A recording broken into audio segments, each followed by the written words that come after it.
Bienvenidos y bienvenidas a todos a experiencias en psicoterapia breve estratégica. Soy María Martín, la coordinadora en España del Centro de Terapia Estratégica, y hoy estamos en directo desde la página del Facebook y lo hacemos de la mano de Raúl Segura. Hola Raúl, ¿qué tal? Hola María, buenas tardes. Que está con nosotros desde Lanzarote en este momento. Sí, desde las Islas Canarias. Creo que a muchos nos gustaría poder estar allí, Raúl, hoy. Cuando vengas, cuando quieras. Vale, hoy Raúl viene a hablarnos de hipocondria, la sensación de estar enfermo, y primero lo hará con un desarrollo acerca de las preguntas que le haremos, y sabéis que luego, como siempre, os podrá responder a las preguntas o inquietudes que tengáis. Si durante la charla vosotros os surgen algunas, sabéis que podéis escribirla, que luego las retomaremos y finalmente las responderá Raúl. Y Raúl, mientras que comienzan poco a poco, como siempre, las personas a conectarse para poder escucharnos, me gustaría presentarte para que puedan conocerte.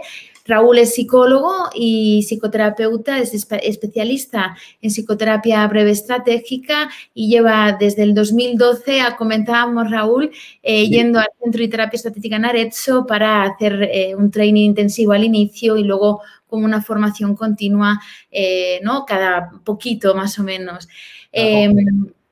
Sí, con mucha frecuencia, Raúl. La frecuencia. Además, hizo el curso de hipnosis estratégica en Arezzo y es docente del máster de psicoterapia breve estratégica que se imparte tanto en Madrid como en Barcelona. Raúl, hablar de la hipocondria a día de hoy es un tema ¿no? casi de actualidad, podríamos decir. Me gustaría que pudieras inicialmente, si es posible, definirnos qué se entiende por hipocondria. ¿Cuál sería la definición? Es verdad que es un tema de actualidad quizás por la época tan mala que estamos pasando. Y podríamos hablar de hipocondría de aquellas personas, a una definición un tanto operativa, aquella persona que tiene miedo a estar sufriendo una enfermedad. La persona que padece de este trastorno, la hipocondría, tiene la convicción de que está padeciendo realmente esa enfermedad. Y no solo una, sino varias enfermedades que pueden ir cambiando de un momento a otro. Entonces, con esta convicción de que está padeciendo una enfermedad, continuamente se está chequeando, observa su cuerpo, observa señales, como no puede ser de otra manera, el cuerpo está vivo, esas señales le alarman y tiende a volverlo a observar. Y esto le hace tener la sensación cada vez más amplificada de que tiene una enfermedad, y de esa amplificación luego le lleva al catastrofismo. Tengo esta enfermedad y esto puede ser algo de finitud, definitivamente. Vale. Ahora, entonces, hablar de esta definición que tú nos comentas, ¿no? Implica en un momento determinado que es hacer como un diagnóstico diferente. ¿Cómo influye el contexto ahora mismo en el que tenemos de la época que estamos viviendo? Si es que influye, ¿no? En este momento actual. Influye en el momento actual, y no solo porque a lo mejor al hablar del contexto actual puede parecer que estemos hablando de la pandemia, pero yo diría del contexto actual más amplio en el cual nos movemos y de la medicina actual. El estar enfermo es algo que ha preocupado a lo largo de la historia. Hay ejemplos, algunos graciosos y satíricos, como el enfermo imaginario que escribió Molière en el siglo XVII, y que tenía personajes graciosos como el médico que se llamaba Diarreicus, el boticario que se llamaba Olisqueante, y era una manera de reírse de los médicos y de esa preocupación por la enfermedad. Podemos seguir haciendo un análisis en la historia, y aunque parezca un curso literario, pero, por ejemplo, uno de los libros que a mí más me ha gustado y que más he disfrutado es La montaña mágica, de Thomas Mann, en el cual el personaje se va al Berghof. Yo quisiera retirarme en el Berghof, y él lo hizo para curarse su enfermedad, y ahí describe la enfermedad y los avances en medicina, como eran los rayos X en aquella época. Ya estamos hablando del siglo XX, principios del siglo XX, XIX del siglo XX. Y esto para decirte que poco a poco esa preocupación por la salud ha ido creciendo, y en este momento actual, en el cual más medicina tenemos, en el cual más avances técnicos tenemos y se supone que tenemos más salud, en el cual después de algunos hitos importantes en la medicina, como es la prevención, como es el introducir la higiene, las vacunas, y los antibióticos es cuando más preocupados por la salud estamos y cuando más miedo tenemos a enfermarnos. Es una paradoja en sí misma. Cuanto más avanzada la medicina, más sensación de control tenemos y creemos que podemos controlar más y más miedo hemos instaurado a poder estar enfermos. Y por otro lado, también es verdad que podríamos mencionar, y es un tema muy extenso que para no salirme mucho de él, lo menciono por encima, que la medicina también es una industria. La publicidad, por ejemplo, vemos en televisión a alguien que hace y luego hay una bebida por detrás que nos ayudaría a bajar los niveles de colesterol. Y el hecho otro hecho que yo también creo que es importante, que cada vez la muerte está como más apartada de nuestra vida. Antes se veía como algo más natural y ahora, si se hace mención a ella, es para asustarnos. Cuidado que te puede morir, tráfico, anuncio para impactarte. Entonces, digamos que estos factores han hecho, desde mi punto de vista, que cada vez nos preocupemos más por la salud, pero también, sobre todo, que cada vez tengamos más miedo a enfermarnos. Sí, cierto. ¿No? Cómo influye, como tú bien dices, ¿no? Todo lo que es el contexto social a la hora de, ¿no? Y más Claro. sobre todo en este tipo de patologías. Hay que contextualizarlo, sí. Ahora, Un poco el contexto también. sí, sí. Ahora me gustaría que al principio, ¿no? Mientras que se conectaban, no he podido tener tiempo para saludar a algunas personas y en este caso, por ejemplo, nada, me gustaría saludar a Chantal, a Genaro, a Dolores, a Ingrid desde Bolivia. Gracias como siempre por estar con nosotros y nada, continuamos con la entrevista para desde Canarias. Para poder seguir avanzando. ¿Y crees, Raúl, que habría algunas diferencias dentro de esta definición que nos comentas? ¿Existen diferencias o...? Dentro de si te refieres, por ejemplo, dentro de cómo la persona percibe el hecho de poder estar enfermo o de tener la convicción de estar enfermo. Sí, podríamos establecer alguna diferencia. Hay algunas personas que más bien se fijan en el hecho de poder, sí, sienten sus síntomas, pero están más preocupados, digamos, por la enfermedad, por encontrar cuál es la enfermedad a la que se corresponden mis síntomas. Y están más, digamos, que podría decirlo que más preocupados a nivel cognitivo. Y otras personas que no están tanto preocupados por el concepto de enfermedad y que podríamos decir que sería una hipocondría más somática y están más preocupados por los síntomas. Tengo distintos síntomas que no quiero tener y no comprendo y quiero quitarme esos síntomas y estoy continuamente buscando cuál es la causa originaria de esos síntomas, pero no tanto el hecho de enfermedad. Digamos que podríamos definirlo como una hipocondría más clásica, la de la que hablé al principio, la del concepto de enfermedad, y la otra, para entendernos, más somática. Pero en líneas generales, la hipocondría, digamos, son definiciones tan estancas, sino más bien operativas, es aquella persona que se preocupa por sus síntomas y por el hecho de que estos síntomas puedan conllevar una enfermedad y que las enfermedades normalmente van cambiando según la percepción de la persona y donde ponga el foco. En la lupa que siempre está observando su cuerpo y la lupa un día la pone en un sitio y es una enfermedad y otro día puede ser en otro y es otra enfermedad. Ahora, ¿y dirías que hay algunos factores, por ejemplo, que puedan predisponer a que unas personas puedan ser hipocondríacas o no?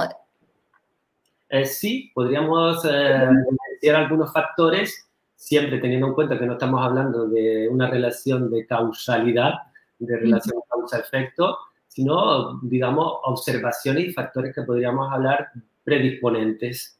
Uno de los factores que nosotros hemos observado, podríamos decir lo que es el factor educativo familiar, es decir, en el contexto en el cual nos hemos criado, que como sabemos es aquello que poco a poco nos va moldeando, ¿no? Aquello que decía Bandura, el modelado. Entonces, el tener una educación, digamos, orientada hacia la enfermedad hipocondríaca, por ejemplo, tener padres que están muy preocupados por la enfermedad, ten cuidado que te puedes resfriar, eso podría predisponer a la persona que poco a poco vaya teniendo también esa aprensión a poderse enfermar. E insisto, no estoy hablando de causalidad, sino de predisposiciones o de factores que pueden conglomerarse y llevar a la enfermedad. Otro podría ser una educación en general hiperprotectora, el hecho del miedo a todo. Ten cuidado con esto, proteger demasiado a los hijos puede que también desarrollen esa aprensión a poder desarrollar una enfermedad. Y dentro de los factores de educación o familiares podríamos hablar de experiencias traumáticas con la enfermedad, como puede ser, por ejemplo, el hecho de que algún abuelo, algún pariente cercano haya sufrido una enfermedad y la persona que ahora está desarrollando la hipocondría haya vivido de cerca esa enfermedad y lo haya vivido como algo traumático. Sigo con los factores y otro de los factores que podríamos mencionar sería el factor vulnerabilidad. Es decir, pensar que el cuerpo o tener la sensación de que el cuerpo es vulnerable. Por ejemplo, hablábamos antes de la enfermedad, el hecho de poder o de haber sufrido una enfermedad en la infancia. La persona ha sufrido una enfermedad y entonces ya ha desarrollado esa vulnerabilidad que puede enfermar porque ya ha vivido una enfermedad de cerca. O la dificultad para reconocer las señales del cuerpo. Tengo unas pequeñas sensaciones, pero no sé decir son sensaciones simplemente, si no me alarman. Por ejemplo, y que es algo frecuente, las sensaciones de estrés. Cuando nos estresamos, es frecuente que nos estresemos, más en la vida que llevamos actualmente, y los estresores están por todos lados, y sobre todo en nuestra cabeza, ¿no? Pues, las sensaciones ya sabemos, y esto a veces tenemos que explicarlo en consulta, porque tenemos que convertirnos en técnicos también y saber de enfermedades para poder tratar con un hipocondriaco. Pues cuando nos estresamos es normal, el corazón se va más rápido, manda más sangre a los músculos para poder responder a esa alarma que normalmente es de tipo psicológico.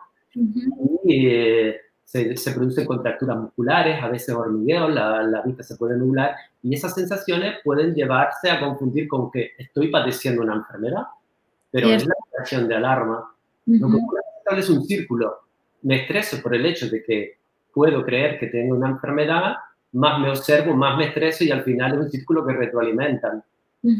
Otra de las variables, digamos, de los efectos de tener estrés, porque afecta al estrés, el cortisol en sangre y todo lo que supone el estrés, afecta frecuentemente, tiene problemas gastrointestinales, entonces las personas sufren mucho de problemas gastrointestinales, van al médico y le dicen, oh, colon irritable, entonces empiezan otra vez y establecen más todavía ese círculo, digamos, de enfermedad, de creo que tengo una enfermedad más venido. Otro de los factores puede ser el efecto vicario, por ejemplo, observar que un ser querido, como decíamos antes, está padeciendo una enfermedad.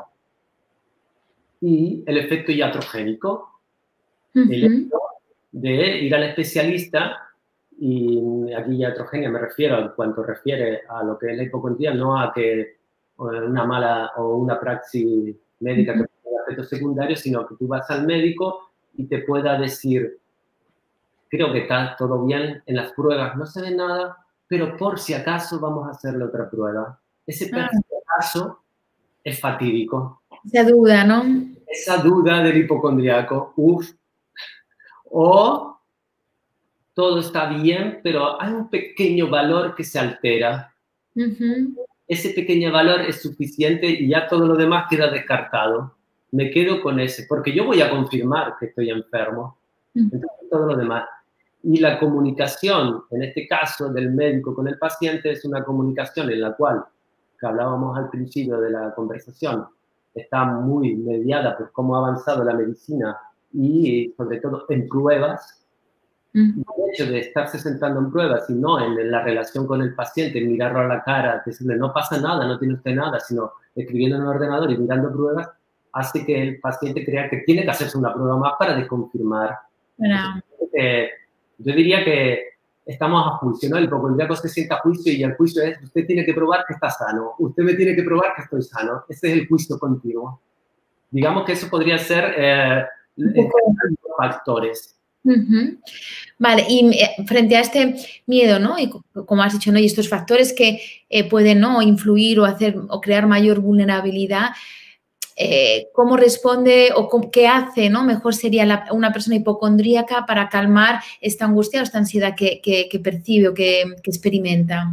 Claro, tienen lo que hemos observado es lo que dentro del modelo de terapia breve estratégica hablamos de soluciones intentadas, y las soluciones intentadas prevalentes dentro de las personas hipocondríacas son ir frecuentemente al médico, insistir en el médico para que le haga pruebas, van al médico, no se quedan convencidos, vuelven otra vez a ir, y esta es una de las soluciones intentadas prevalentes, el shopping médico. Como decíamos, y hago hincapié en esto, al final es consumir medicina, industria médica.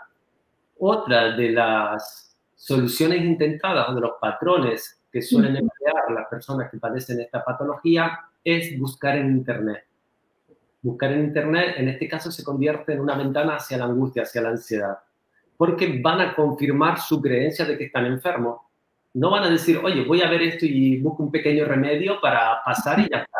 Sino es a ver qué enfermedad tengo yo. Claro, si ya tú vas con la predisposición de encontrar cuál es la enfermedad que tienes, lo más probable es que encuentres enfermedad. Y en Internet hay muchas enfermedades. Sí. Sí. Y por otro lado, el hecho de estar continuamente buscando se convierte en algo obsesivo. Se confunden, más angustia y más ansiedad les produce, y por lo tanto tienen que volver a buscar para calmarse. Se calman en el momento, pero después les llega otra vez la duda y tienen que volver a buscar.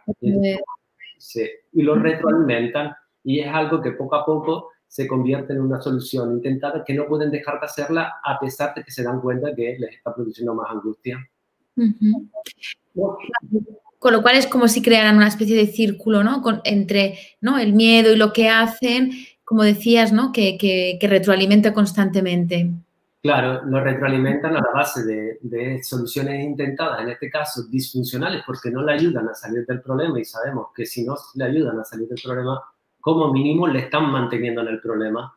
Y en este caso no le están manteniendo, sí lo están incrementando. Son personas que quieren estar sanos, pero están continuamente orientados hacia la enfermedad.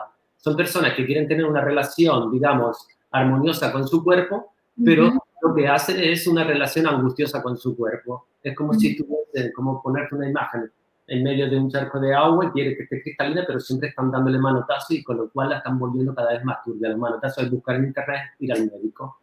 Otro de los, digamos, soluciones intentadas es desahogarse. O bien con la familia, o con conocidos, o con la persona que aguante el hecho de continuamente estar en enfermedad. Hay un proverbio que dice, un hipocondriaco puede sufrir de muchas maneras, pero nunca solo. Sí, sí, cierto. Es decir, desahogarse es una de las soluciones intentadas más frecuentes. Y otra es lo que hablábamos al principio, el control y el chequeo perceptivo del cuerpo, estar continuamente pasando ese radar, ese escáner al cuerpo para cualquier señal mínima, ir a buscar en Internet o ir al médico. Es decir, quieren estar sanos, y parece a veces que el hipocondriaco se comportará como si quisieran un cuerpo que estuviera así. Yo pongo esto, ¿no? Como si y yo digo, eso no es estar vivo. Estar vivo es pi, pi, pi, a veces pi, pi, pi. Pero ellos quieren, y desde la más mínima señal que se escapa, que hace pi, ya se asustan. Entonces están siempre controlando. Y otra de las soluciones intentadas podría ser evitar espacios en los que puedan infectarse, evitar situaciones como, por ejemplo, frente al frío. Y por último, hablarte de una solución intentada que no solo es de la persona, sino también del médico, que es mandar medicinas. El hecho de, te voy a mandar esto por si acaso no tienes nada, pero para que te tranquilices te mando esta pequeña pastillita que no tiene, es suave, de las suaves. O te mando este beta bloqueante para que no sientas tanto tu corazón. Esto es una de las soluciones intentadas que le hace pensar que realmente tiene algo, y por lo tanto todo lo que te he dicho hace que se meta más dentro de la hipocondría. Vale. Ahora, y en este contexto, ¿no?, o en estas tipología, como hablas, ¿no?, o las diferentes soluciones intentadas igualmente del miedo, como terapeutas, ¿no?, o dentro de la terapia breve estratégica, ¿cuál sería una mejor manera de poder comunicarnos con un hipocondríaco? Yo creo que la mejor manera, en un principio, cuando nosotros recibimos a un hipocondríaco, sería seguir al gran Milton Erickson y calzarnos con la percepción, en este caso, que nos trae el hipocondríaco. No contradecir el primer término, sino calzar su comunicación. Y creo que el psicoterapeuta, por eso decía, debe saber un poquito de lo que estamos hablando, porque vienen muy informados de metodología, de pruebas médicas, y si nos quedamos así, este no sabe, este no es lo suficientemente competente. Tenemos también que ser directivos, porque si no, manejan la terapia, y tenemos que hacer que lleguen por sus propios medios a ver que estas soluciones intentadas que hablábamos anteriormente son disfuncionales. Y para eso tenemos una estrategia fundamental, que es el diálogo estratégico, a través de preguntas que se respondan ellos mismos y que sean por sus propias respuestas que lleguen a esas conclusiones. Que si siguen haciendo esto, lejos de ayudarle, lo que van a hacer es meterse más dentro de su miedo. Y en última instancia podríamos también tener una comunicación de, vale, estás enfermo, pero vamos a ver qué podemos hacer para que dejes de estar tan angustiado. No decir, vale, no, tú no eres un hipocondríaco. Eso no. De acuerdo. Ahora, con lo cual esta comunicación ayuda, entiendo, ¿no? A poder comunicarnos con él para que la terapia pueda ser eficaz, pero igualmente también para ayudar a diferenciarnos, ¿no? Muchas veces creo que se confunde, ¿no? ¿Qué es la hipocondria y qué es la patofobia, ¿no? ¿Qué dirías? ¿Nos ayudarías, Raúl, a hacer esta diferenciación que creo que es importante? Ajá, creo que sí. Sí, porque ¿no? La cultura general habla, ¿no? La hipocondria, que es como un término más generalizado, pero dentro, tú sabes, ¿no? De nuestro modelo, esta es una gran distinción que hay que hacer y creo que sería de gran utilidad si nos ayudas a entenderla mejor. Claro, yo creo que haciéndolo de manera simple, podríamos decir que el hipocondríaco es aquel, como decía, que tiene la convicción de estar enfermo y va saltando de una enfermedad a otra. Un día puede ser que tengo un cáncer, un día puede ser que tengo un ELA, otro día puede ser cualquier otro tipo de enfermedad, incluso una enfermedad mental. Y el patofóbico normalmente tiene miedo a padecer una sola enfermedad, pero no tiene la convicción, tiene miedo a padecer una sola enfermedad. Entre esas grandes enfermedades podríamos podríamos incluir digamos, la enfermedad estrella, que es el miedo a padecer un cáncer. Para diferenciarlo y a través del diálogo estratégico con las preguntas adecuadas, podemos llegar a verificar si realmente es un hipocondríaco o es una persona que teme a tener una enfermedad, pero no tiene la convicción, sino teme tener esa enfermedad. Vale. Y, por ejemplo, entiendo que dentro de esta, ¿no? Que dices tú, de miedo a una única, podríamos encontrarnos con algunos que tienen miedo específico a una enfermedad como puede ser la cardiofobia. Claro, te hablaba que pueden tener el miedo a tener el cáncer, para mí es lo más frecuente, porque también es verdad que el hecho de tanto prevenir y el hecho de estar continuamente haciendo chequeos también ha aumentado ese miedo. Ahora tenemos, digamos, que pruebas diagnósticas que van a buscar un cáncer que quizás nunca se vaya a desarrollar, pero desde que lo encuentran ya nos alarmamos porque es tan pequeño, entonces el miedo se ha extendido, pues bueno, a base de un poco también, decirlo, de esta psicosis de prevención. Y por otro lado tenemos la cardiofobia, el hecho de pensar que nuestro corazón puede tener un evento fulminante y puede dejar de funcionar. Y esto, digamos que es una de las patologías más frecuentes dentro de este contexto de patofobia. El miedo a que nuestro corazón no funcione como debería de funcionar.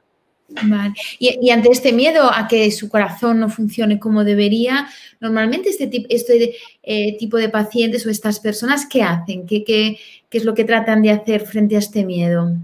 Y digamos que una de las cosas que más suelen hacer es ir al médico, ir al cardiólogo. Y verificar que no pasa nada. También es verdad que suelen tener un contacto muy estrecho con su corazón.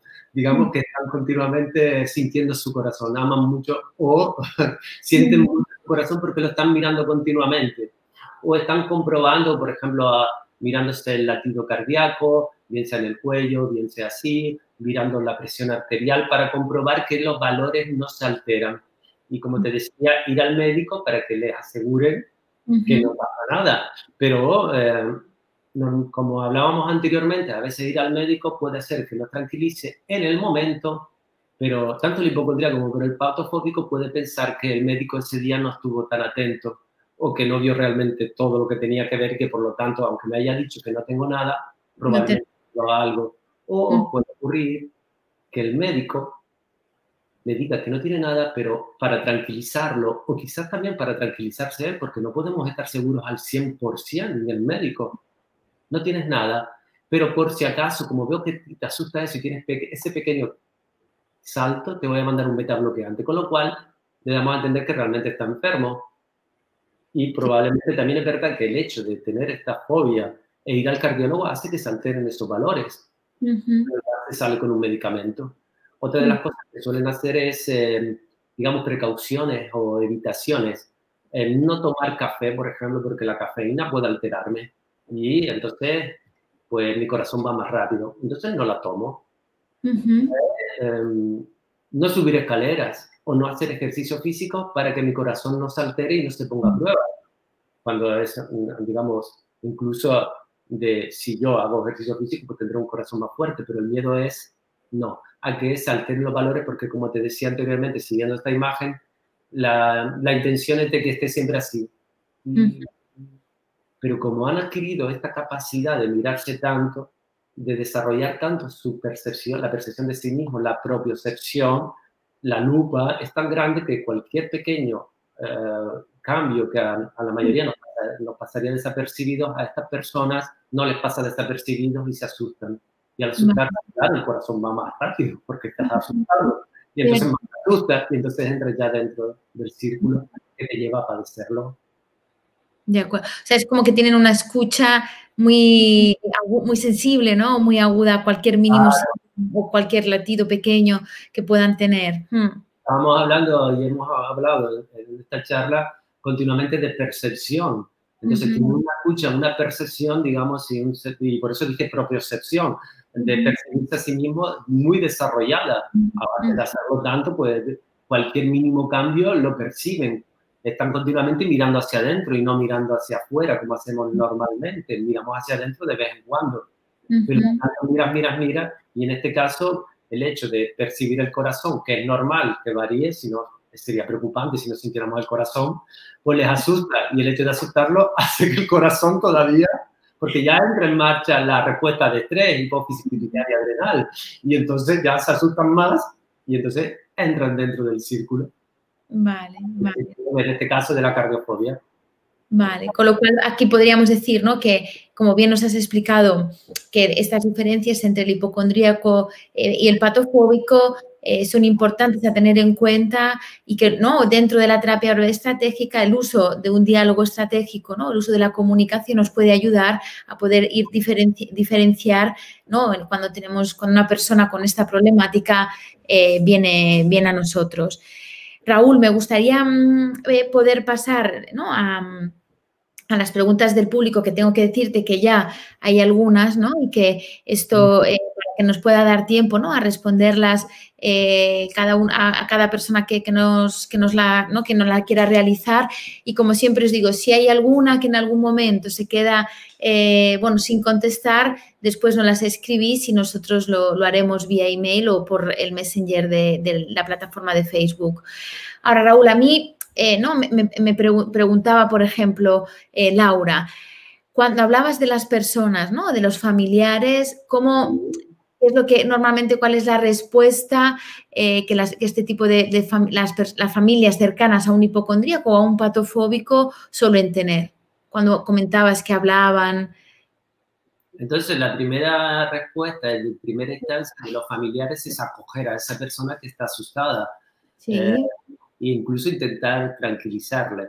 El hipocondriaco, como decíamos, se desahoga, socializa su enfermedad o sus posibles enfermedades, igual que el patofóbico, es más el hipocondriaco. Y entonces la familia en una primera instancia, claro, están preocupados, pero a base de insistir el hipocondriaco, pues terminan cansándose. El hecho de que se cansen produce en este caso, en el hipocondriaco, una sensación de que nadie me entiende y nadie sabe por lo que estoy pasando, con lo cual genera más preocupación. Está claro que la comunicación de la familia, por un lado, si lo escuchan demasiado, no les está ayudando. Y por otro lado, el hecho de que se cansen y lo rechacen, porque al final terminan rechazando, tú no tienes nada, esto son cosas tuyas, hace que también no se sienta entendido y por lo tanto no les ayudamos a que pasen por esta... Digamos que en este caso la respuesta de la familia tampoco es funcional. Vale. Y Manuel pregunta, ¿no? Por ejemplo, ¿cuándo estas personas van al médico, ¿no?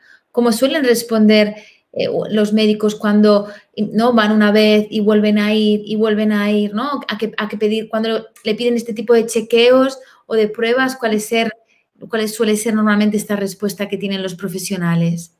Pues la respuesta, pues, más o menos puede parecer igual que la que te decía antes con los familiares. Al principio los médicos suelen ser acogedores. Es verdad que podríamos abrir aquí un paréntesis de lo que es la comunicación médico-paciente, que hoy en día, digamos, que se ha convertido poco en la palabra y mucho en la técnica, incluso en el ordenador. También hay que entender el contexto de poco tiempo para atender a un paciente, y quizás esto no tranquilice al hipocondríaco, pero al principio sí, el médico intenta, vale, tú sientes esto, vamos a hacer alguna prueba, no pasa nada, pero sigues entendiéndolo, vamos a hacer alguna otra prueba. Pero llega un momento en que el médico se cansa y es probable o que le pida más pruebas o que lo mande a otro especialista. Y luego entra dentro de ese especialista que vuelve otra vez a ir y vuelve otra vez. Sobre todo con los médicos de base, que son los que derivan. Puede ocurrir también que las soluciones intentadas del médico que hablábamos anteriormente, una de ellas es mandar medicación. Como estás tan preocupado y te da ansiedad el hecho de padecer o de tener miedo a tener esta enfermedad, pues muy probablemente le puedan recetar, pues, algún medicamento como algún antidepresivo o alguna benzodiazepina, que en este caso tampoco le ayuda porque simplemente es un poco anestesiar, pero al final la sensación de estar enfermo la siguen teniendo, más la medicación. Entonces, digamos que al principio los médicos sí son receptivos, pero después terminan cansándose de una persona que continuamente le tienen que hacer pruebas. También es verdad que al final el médico también puede tener el miedo de como decíamos, no podemos estar seguros al 100% y pueden fallar. Y entonces también el hecho de mandar pruebas también es un poco asegurarse de que he hecho lo correcto, pero en este caso al hipocondríaco lo que le ayuda es a ser más hipocondríaco. Vale. Interesante, ¿no? Esta parte, ¿no? de los médicos que, ¿no? que puedan recibir constantemente este tipo de pacientes. Claro, pueden recibir este tipo de pacientes y quizás, lo digo con una percepción mía en este caso, no tienen los recursos suficientes ni el tiempo suficiente para atenderles, y luego los pacientes van al médico, normalmente van a su médico, pero si ven que, como decían, no tienen el tiempo ni los recursos, pues ya empiezan a hacer un shopping médico por la privada, por la medicina privada, y van continuamente a hacerse pruebas, y pruebas que son aparatajes que también tienen sus posibles efectos iatrogénicos, hacerse gastroscopias, colonoscopias y todo tipo de pruebas que no son tampoco seguras al 100%, pero se las hacen en esta idea de que cuantas más pruebas, mejor. Mejor. De acuerdo. Raúl, Marcela pregunta, ¿crecer con la presencia de patologías crónicas en la familia, vividas como traumas, puede requerir tratar la experiencia traumática, o sería suficiente con trabajar la hipocondria? Buena pregunta. Buena pregunta, y en esto, para eso tenemos que verificar si realmente estamos hablando con el diálogo estratégico de un trastorno de estrés postraumático y si ese trauma continúa en este momento. Es decir, que tenemos el terapeuta tiene la percepción, en este caso la convicción de que esa persona está dentro de un trastorno de estrés postraumático, con lo cual tendría que trabajar, y lo más probable es que en este caso haya sido algo elaborado, y en ese caso, como decíamos anteriormente, pues tendríamos que trabajar sobre lo que es las soluciones intentadas y sobre lo que llevan a tener más hipocondria, y trabajar con lo que sabemos trabajar para ayudarla a solventar, en este caso, su problema de hipocondría. Entonces, respondiendo más concretamente, hay que verificarlo. Si hay un estrés postraumático, se trabajaría.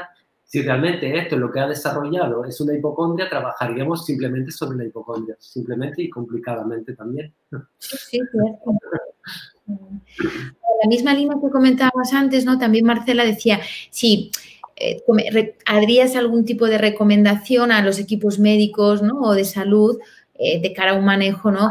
con este tipo de pacientes para ¿no? que puedan lograr a diagnosticarlos como hipocondríacos? La recomendación, desde mi punto de vista, es fijarse en el paciente, fijarse cómo se relaciona el paciente con su enfermedad y fijarse cómo se relaciona en este caso con el médico, y también atender un poco a lo que lo que, ahora no recuerdo el título, pero bueno, lo que milanesi y milanese dicen il tocco la parola del cuore, ¿no?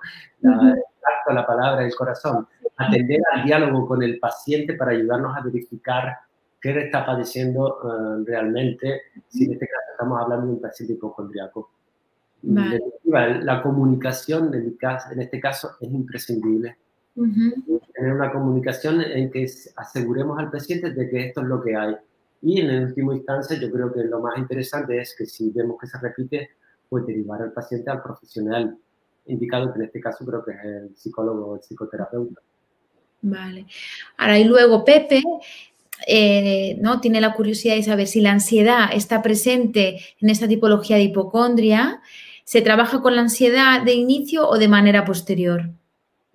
Digamos que la manera de trabajar, en este caso con las personas que son hipocondriacos, es trabajar para ayudarles a que su percepción, en este caso de miedo y la percepción que tienen con sus síntomas disminuyan.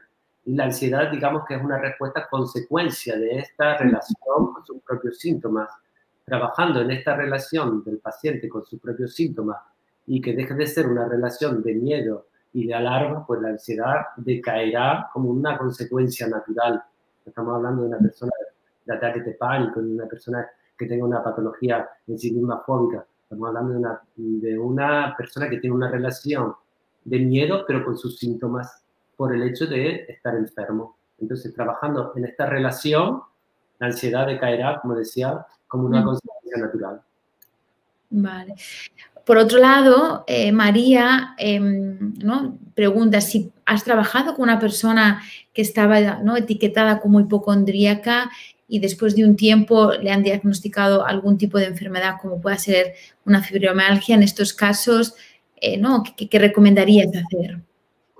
La verdad es que no me ha ocurrido, porque cuando vienen los pacientes hipocondríacos normalmente pues ya han hecho todo el círculo de medicina, medicina, digamos, de la medicina pública y también de medicina privada, y no me ha ocurrido, pero sí es verdad que, bueno, que lo que nosotros tenemos que trabajar es con lo que tenemos en ese momento, y si más adelante esa persona está diagnosticada de alguna enfermedad, pues trabajaremos para ayudarle a, digamos, a sobrellevar y a cómo con su enfermedad. Cierto. Vale. Tenemos. Con lo que tenemos en ese momento, ¿no? Con lo cual sí, entiendo, ¿no? Que si ha sido hipocondríaca en un momento determinado y se ha trabajado sobre ello, si después, ¿no? El diagnóstico es sobre alguna enfermedad, quizás la persona busca recurrir a estrategias para poder hacer frente a nivel psicológico a esta enfermedad, ¿no? A esta enfermedad, y le ayudamos a tener una relación con su enfermedad que va a ser crónica, una relación en la cual pueda vivir con su enfermedad. Vale. Ahora, luego, por otro lado, Leca dice si la ansiedad, si está muy asociada la ansiedad a los hipocondríacos. Era un poco lo que hablábamos anteriormente, María. Es decir, que la ansiedad, digamos que la ansiedad es una consecuencia de la relación que mantiene el hipocondríaco con sus síntomas o con su cuerpo. Es una relación, digamos, de miedo y que produce ansiedad. De ahí que muchas veces la prescripción médica sea la benzodiazepina, los ansiolíticos, para bajar la ansiedad. Esto es, como decía, es anestesiar, pero no cambiar la relación o la percepción que tiene el hipocondríaco con sus síntomas. Entonces, digamos que la ansiedad es una consecuencia. Vale. Y por otra parte, o por otro lado, Adi dice, si algunas personas, por ejemplo, ahora actualmente, que suelen tener miedo a contraer esta enfermedad del COVID-19, podría considerarse una patofobia. Digamos que hay que contextualizar los momentos, ¿no? En este caso, el miedo a tener o a padecer o a contraer el COVID es funcional. Y el hecho de que nos protejamos es bueno. Todo en su justa medida, ¿no? El problema es cuando algo, y de ahí cuando se convierte en patológico, lo llevamos al extremo. Entonces, en este caso hay algo evidente. Hay un virus el que nos puede enfermar, que podemos contraer y no puede llegar a ser grave. Entonces, digamos que entonces en este momento yo diría que tendríamos que atender al contexto. Por lo tanto, hablaríamos de patología si esa persona lo lleva al extremo. Y entonces, más que hipocondría o patofobia, tendríamos que ver si realmente es una relación funcional con lo que está pasando ahora. Cierto. Sí, a lo mejor que fuera a hacerse pruebas constantemente, ¿no? Del COVID, que fuera al médico igualmente constantemente con... Claro, que estuviera continuamente. Entonces tendríamos que chequear a través de nuestro diálogo estratégico si estamos hablando de una hipocondría, si estamos hablando de algo, por ejemplo, obsesivo-compulsivo. Vale, vale. Y ayudarle pues, a superar eso y a que se convierta en algo funcional para estas circunstancias por las que estamos pasando ahora. Bien. Luego, Diana hace referencia un poco a los factores que comentabas, ¿no? Que puedan influir y en este caso ella le gustaría saber si es algo que pudiera ser aprendido, es decir, cuánto la dinámica familiar puede ser la misma, o sea, ¿no? Que siempre busca si tiene algo porque siempre han ido al médico, ¿no? Claro. Es lo que decíamos anteriormente, María, de estas familias que están orientadas hacia la enfermedad y continuamente ir al médico. Y como hablábamos antes del modelado, ¿no? De observando se aprende.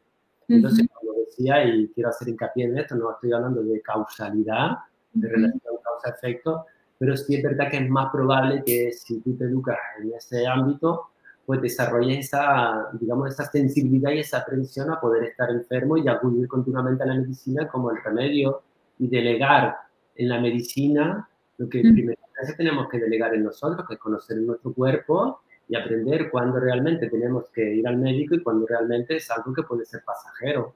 ¿Qué puede ser? La respuesta concreta es sí puede pasar. Que, digamos, en la infancia, en este tipo de familia, predisponga. Dejémoslo así, predisposición. Una predisposición, ¿no? Vale, de acuerdo. Ahora, después, bueno, María Dolores dice que si podrías, por favor, repetir brevemente cuál sería, que le fallaba el audio en ese momento, que si podías volver a decir cuál sería la diferencia entre la patofobia y la hipocondria. Ah, interesante, ¿no? Dos conceptos breves y de tal. El hipocondríaco tiene la convicción de estar enfermo, digamos, uno. El patofóbico tiene miedo a poder contraer una enfermedad, normalmente, o a tener esa enfermedad. Y el hipocondríaco normalmente es uno que oscila de una enfermedad a otra continuamente. Sin embargo, el patofóbico se centra sobre todo en una sola enfermedad. Vale, vale. Digamos, dos rasgos o una parte característica que pueden ayudarnos y son bastante claros. Bastante claro. Y después, Patricio, le gustaría saber cuáles son algunas de las analogías que tú sueles utilizar con tus pacientes hipocondríacos, Raúl. ¡Ay, qué bueno! Las analogías. La analogía una es una que he usado, he usado en esta charla, que es lo de ponerle lo del pi, y esa la entienden muy frecuentemente. Otra es cuando hablo de estarse continuamente chequeando, les hablo del radar, de tener un radar continuamente y que cada vez amplifican más, de estar con los ojos hacia adentro. Y otra que a mí me gusta y que le empleo continuamente es para las soluciones intentadas, de estar buscando en internet continuamente, de ir continuamente al médico y para luego pedirles que dejen de hacerlo y tener un periodo, ventana, digamos, de dejar de hacer eso que les angustia más. Es la imagen que decía anteriormente. Imagínate que estás en medio de un charco de agua, de un pequeño lago de agua, que quieres que esté cristalina para poder ver y estar tranquilo y ver en el fondo y empiezas a moverlo. Pero como ves que se mueve, te asusta y lo vuelves y lo mueves. Y entonces más fango. Vuelves y te asustas y vuelves y lo mueves. Y entonces más fango. Y yo le pregunto, ¿qué es mejor? ¿Seguir moviéndolo o parar en este momento a esperar que se repose, ver el fondo y después continuamos? La respuesta normalmente suele ser esa, vamos a parar. Cierto. Son algunas de las analogías que yo suelo emplear. Algunas, y seguramente muchas más, porque a veces hay que ser, digamos, creativos dependiendo de la persona que tengamos enfrente. Vale. La profesión, de relaciona con la enfermedad, con el mundo. Bien. Después, Estefanía pregunta si podrías recomendarnos alguna bibliografía o algunos libros referentes, por ejemplo, a esta temática de la hipocondria o la patofobia. Sí, podría recomendar el libro de Bartoletti y el profesor de Nardoni, que creo que está en español. Corrígeme, María, si me equivoco, está en español, La paura delle malattie. No, este todavía no está en español, está solamente en italiano. Sí. Vale, pues nada, ese es uno que recomiendo.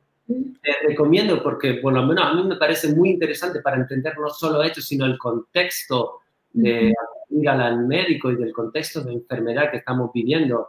El de Psicopilole, que no sé también si está en español, el de Milanesi Caputo. Creo que este todavía no está. Es que no le puedo. Y recomiendo uno que yo también, para mí me parece muy interesante también para este contexto, el tengo por aquí, voy a ver el de Si puede, no vaya al médico, de Antonio Sitges Serra, un título un poco, digamos, controvertido, ¿no? Pero es un poco para impactar, que habla sobre el consumo médico y sobre la hipocondría, en este caso más entendida como una hipocondría social. Digamos que estos libros podríamos entender. Quiero recordar. Dime, Raúl. Que no te... Podrían ayudarlo a entender no solo a específico en cuanto a la hipocondría con la relación con su enfermedad, sino también el contexto en el que nos movemos. Vale. Y el libro inicial que decías que hablabas de él, que era un libro que te había gustado mucho, ¿cuál era? El de La paura delle malattie. No, al inicio del todo, una novela que has dicho que era pero es una novela. El enfermo imaginario es una de Molière y uno de los libros que para mí grandes de Thomas Mann es La montaña mágica. Vale. Hay que estar ahí porque es un libro denso, pero es para un poquito que nos ayuda como terapeutas, como psicólogos a tener esta sensibilidad a la lectura, ¿no? Y para de buscar analogías. Y para mí describe bien lo que es la relación de la persona con la enfermedad y la búsqueda de la salud. Ahora, yo quiero recordar, me parece, que en el libro de Psicotrampas, ¿no? Esta parte de la hipocondria y patofobia también creo que sale reflejada. Probablemente en algunos de los libros ya de los que se explican las distintas patologías vengan algún apartado que hable de hipocondria, no tan extenso, pero que puede dar esa pincelada general a la hipocondría. Vale. Y por otra parte, Dolores pregunta si los pacientes hipocondríacos, desde tu experiencia, son pacientes que suelen seguir las prescripciones y por el contrario tienen dificultad a hacerlo. Tienen dificultad. Algunos tienen dificultad, son resistentes al cambio y nosotros tenemos que, por lo tanto, digamos, subvertir esas resistencias y conseguir que sigan las prescripciones, porque sabemos que si no siguen las prescripciones, tanto de lo que nosotros le propongamos, de los protocolos, como dejar de hacer esas soluciones intentadas que mantienen el problema, pues no va a funcionar. Entonces tenemos que dar la responsabilidad, en este caso, al paciente. Y sobre todo para mí es importante, como decía anterior, con el diálogo estratégico y con las analogías, hacer que entienda por sí mismo que si sigue de la misma manera, pues no va a salir de este círculo que está retroalimentando. Vale. ¿Y suelen ir acompañados? ¿Suelen ir solos o suelen ir ellos acompañados de familiares? Raúl, ¿cuál es tu experiencia? Dice que suelen venir solos. Suelen venir solos y ahora en lo que tú me lo decías, estaba pensando y sí, solos. Lo que sí es verdad que muchas veces hablan de su familia, ¿no? Porque mi mujer me dice esto, o mi marido me dice esto, o mi madre, como están continuamente socializándolo, pero suelen venir solos. Es una experiencia de voy yo al especialista yo solo. Tú solo, ¿no? Vale. Sí, sí. Y por último, Ana, le gustaría saber si desde tu experiencia ahora actualmente has observado que, teniendo en cuenta el contexto en el que estamos, están viniendo más pacientes con este tipo de patología o de problema. Sí, es verdad que están viniendo más. Digamos que el hecho de, no solo de que sea el hecho de ser el COVID, sino del hecho de aumentar el miedo y aumentar la ansiedad, este factor que hace que seamos más vulnerables, ha hecho que se acelere lo que ya han padecido. Y no solo en cuanto a hipocondría o patofobia, sino también el caso de a lo mejor de personas con trastornos obsesivo-compulsivos que se han, digamos, que han cabalgado más como... han aumentado este miedo por el COVID. Entonces es importante en este caso, creo, cuando lleguen este tipo de pacientes, discriminar a través del diálogo si realmente estamos hablando de un trastorno obsesivo-compulsivo, si estamos hablando de una hipocondría, si estamos hablando de una fobia, estamos hablando de un trastorno, que es verdad que en este caso creo que en líneas generales podemos decir que hemos aumentado la demanda. La demanda, de acuerdo. Raúl, ha sido un placer. ¿Ya está? Ya está, ha sido, sí, ha sido un placer tenerte aquí con nosotros. Me gustaría poder saludar a alguna de las personas que al principio iban, a nosotros nos llegan los comentarios muchas veces o algunas preguntas más lentas de las que nos gustaría y por eso me gustaría, ¿no?, hacer un saludo desde el inicio más o menos, ¿no?, de a Manuela, por ejemplo, Muriana, que nos ha estado viendo, Diana, Cristina, Pepe. Muchísimas gracias a todos por estar con nosotros, por cada semana estar presentes, hacer que cada entrevista sea más dinámica y poder enriquecerla, ¿no?, con vuestras preguntas. Raúl, espero volver a verte por aquí pronto. Dime, Raúl. Digo, ¿y por Canarias también? Eso ya sabes que siempre me gustaría. Ojalá y nos dejen, ¿no? Y nada, ya como te decía, tenerte pronto otra vez por aquí para que nos puedas ayudar o a clarificar o entender alguna patología, ¿no?, en mayor profundidad. Y recordaros que la semana que viene volvemos a estar con vosotros el jueves y en este caso estará con nosotros Elisa Balbi para hablarnos de la psicoterapia breve a largo plazo. Muchísimas gracias, espero que paséis buena semana, que estéis muy bien. Raúl, te mando un abrazo desde Madrid y un placer tenerte. Un abrazo para todos y gracias por escucharme. Un saludo a todos, hasta luego. Chao.